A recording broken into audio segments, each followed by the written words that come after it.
Hey everybody, we're going to do a short little series of videos on the Bill of Rights. Something important for you guys to know as Americans.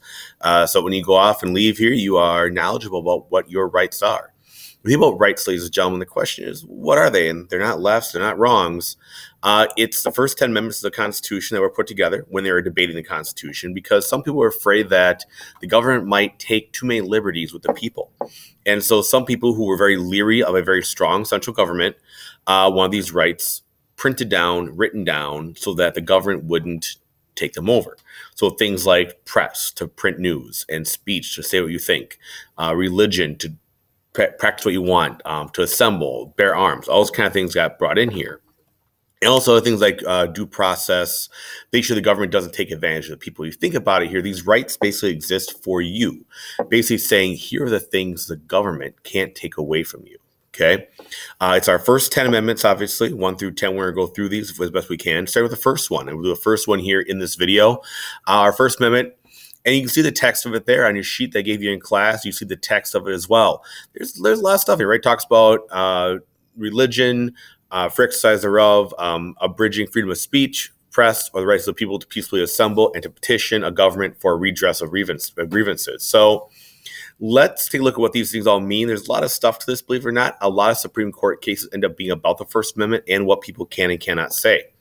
Let's talk freedom of speech. Now, not just saying that I can say whatever I want to say whenever I want to say it. This is more about the idea of expressing your ideas and opinions without a threat of government involvement or punishment. So essentially, can the government censor you before you say something? That's what comes down here to, essentially, okay? Now, the basic issue is why. Back in the day, talking 1770s, that kind of stuff, before the revolution, when people were protesting taxes, it wasn't allowed to happen. Newspapers were censored before they wrote anything. People were censored what they said. And essentially, you want to make sure that the people can voice their opinion to avoid tyranny. And that's kind of the big goal here. Now, understand that speech is more than just talking. Speech is the words, and speech plus is your words and your actions. And the place you do speech makes a difference as well. Speech is based on time, place, and manner. So in what's called a public forum, a public place, the government cannot limit your free speech, but it can limit how your time, place, and manner happens. Okay, they may put a limit on what time you do you speak, on what place you do your speaking in, the manner in which you speak potentially. Okay, think about it. You can maybe say, hey, I can, talk about protests and that kind of stuff. If a city gives a one group a permit to protest, they have to give every group a permit to protest. They can't just limit certain groups because of what they believe in. So basically, if let everyone speak in that public forum, or nobody speak in that public forum. Now, think about private property, things like your house, stores, that kind of stuff. That's not public forum. That is a private place. If you work for your employer, that's not a public forum. That's a private place. And make sure that any restriction they do is content neutral. You can't go screaming down the road at 2 o'clock in the morning because you're going to wake people up. You want to go screaming down the road at 2 o'clock in the afternoon? That's probably okay. You know what I mean? And so that's kind of where that whole idea of time, place, and manner comes in. You also have the right not to speak. The government can't force you to say stuff. There's a time when one of the license plates in the state said, "In God we trust," and the guy was like, "Hey, I'm not Christian. I can't have this in my license plate." And they actually sued and changed all license plates. You have things like saluting the flag. Some religious groups do not believe in putting any physical or political idea above God. And so what they did is they refused to stand or salute the flag. And that's actually been protected in the Supreme Court because that's a freedom of not to speak kind of thing. You have campaign finance, how your money can talk, and your donations are also part of it too. And we talked about this during campaign finance when I went over that real briefly, about how, me donating money is the same thing as saying I support somebody. You also have symbolic speech. So people always wonder, can you burn a flag? Right? And is flag burning a big deal? Well, it actually went to the Supreme Court about flag burning and if flag burning was legal or not. Symbolic speech is your expressive conduct. You wearing something or some kind of action that means something with no spoken words. And so there's symbolic speech is a real thing. Now, people have compared burning a draft card back in Vietnam to burning a flag. When my dad went down for his physical, when his number was called for Vietnam, people outside burning the draft cards, and they were arrested for it. It was said that a draft was necessary for an army, and if you destroy your draft card, that's going against the job of Congress, so you can be arrested for it. Flag burning is different, I guess. Burning is the right way to dispose of a flag, and you cannot punish somebody for why they're doing something. So if somebody burns a flag in protest, it's actually been protected by the Supreme Court in a case called Texas v. Johnson back in 1989, because it's a symbolic action that's being protected. There are some limits to free speech, okay? One is obscenity. People talk about swearing a lot and why you can't swear in school, that kind of stuff, or why we punish people for swearing in school. There are 3 guidelines to obscenity, like if you watch TV and they bleep certain things out. One is basically certain words you can't say during certain hours. So it's basically if any word applies to a kind of sexual act or describes sex in an offensive way, or any kind of like exploratory type function, or if it lacks any kind of serious artistic, political, or scientific value, and that limiting things what they can show and what they can say on TV. There's also something called defamation, which basically means you're ruining somebody's character. If I say outright lies about somebody to hurt them, that's not protected. It's called slander. If I write it, it's called libel. Okay? There's fighting words. I can't go up to somebody and say, "Come on, hit me, hit me, hit me." They hit me and then say, "Hey, he hit me." If I am abusing or insulting and trying to instigate a conflict, that's not covering freedom of speech either. There's hate speech. I can't target my speech at a certain group without really knowing them, okay? And it kind of goes into time, place kind of things as well. There are hate crime laws that exist. They came a lot after incidents against different races, LGBTQ people, who identify as LGBTQ, all that kind of stuff happened. And so hate speech is basically if you're doing kind of target a specific group, race, gender, that kind of stuff, and it's in an offensive, threatening manner, okay? For example, the Nazis can do a rally at the state capitol, but they can't do it outside a synagogue. Could be a time, place, manner situation. By the way, ask me about time I went to a Nazi rally. I'll tell you all about it. I didn't mean to go there. It's kind of accidental, but I chilled out, watched, ate a burrito. Anyway, that kind of thing. Also, any kind of speech that instigates illegal actions, right? If you're calling for a violent resistance and to bomb pieces, shoot people, that kind of stuff. If you're to create violence some way, if you yell fire in a crowded stadium or a crowded theater and it creates a meat grinder of people, that's also not limited. That's also not free speech. Kind of creating that what's called imminent danger is what it's called. Okay, so that's limits to free speech here we go through. We'll go through a lot of things that come down to where speech can go. Speech in school is a big part of it. You guys being here in school is also a big situation. We're going to talk about that more in class when we see each other again next time after you watch this. Now, so that's one part of speech. Okay, we're going to zip through the rest of it here real quick so we can get you guys off to what you got to do. You have press, and press means the written word. And essentially, it's government censoring things before it's printed. That makes sense. Basically, the government can't go and censor a news station, a news broadcast before it's being done.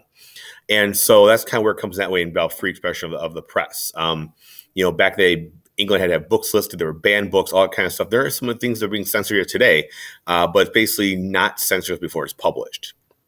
Libel laws a little bit and have proved that people are lying. So things like National Enquirer, and you have like the grocery store tabloids that say Brad Pitt's an alien, that kind of thing, or the president is a reptile lizard monster. They have to prove that there's like some malice and they're trying to actually hurt their character by doing that kind of stuff. TV has public airwaves, so it's regulated by the FCC, the Federal Communications Commission. They regulate language, that kind of stuff.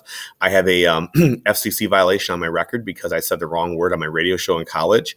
And so anything that's like radio broadcast or like regular TV has these rules. Cable TV and premium channels have less rules, which where they can swear more and do more things on those channels.